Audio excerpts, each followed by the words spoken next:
Ano ba ang blockchain? Ating pag-aaralan ang video na ito. Mas madali natin maintindihan, bibigyan ko kayo ng halimbawa.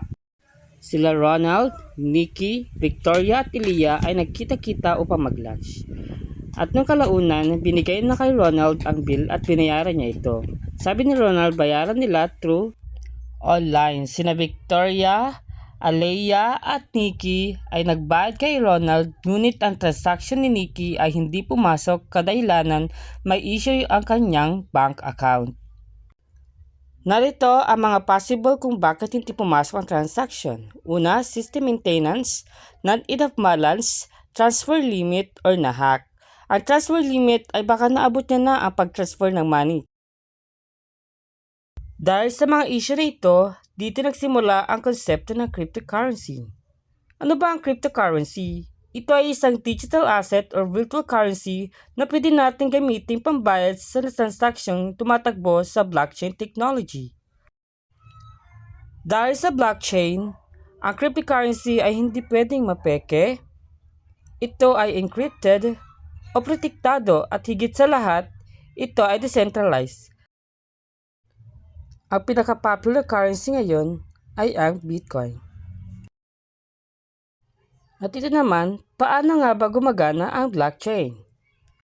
At tara, balik tayo sa halimbawa. Si Victoria 10, si Nikki may 5, si Aliyah ay may 15, at si Ronald may 20 Bitcoin. Let's say si Nikki ay nagbayad ng 2 Bitcoin kay Ronald, ma-degenerate ito na isang block na mayroong record na nangyari. At kung si Aliyah at si Victoria ay nagbayad din ng tig-2 Bitcoin, ay magkakaroon ng panibagong block sa panibagong transaction na mangyayari.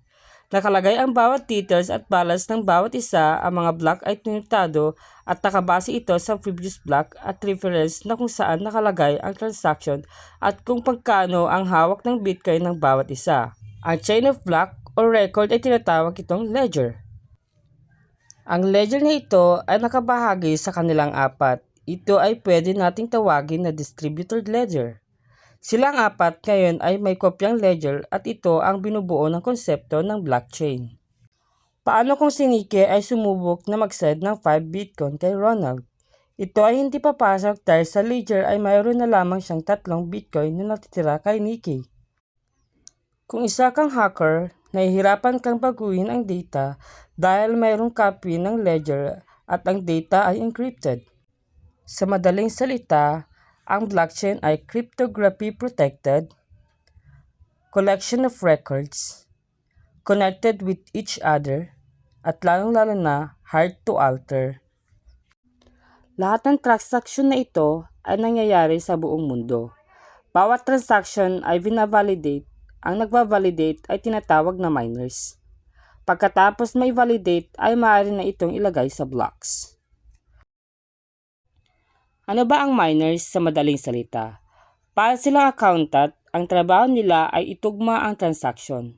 Sila ang nagsosolve sa mga may hirap na mathematical problems upang ma-validate ang transaction at may dagdag sa blockchain. Ang unang makakasolve nito para ma-validate ang transaction ay bibigyan ng reward. Ang proof of work, yan ang tawag sa proseso ang pagsosolve sa mga mathematical problems.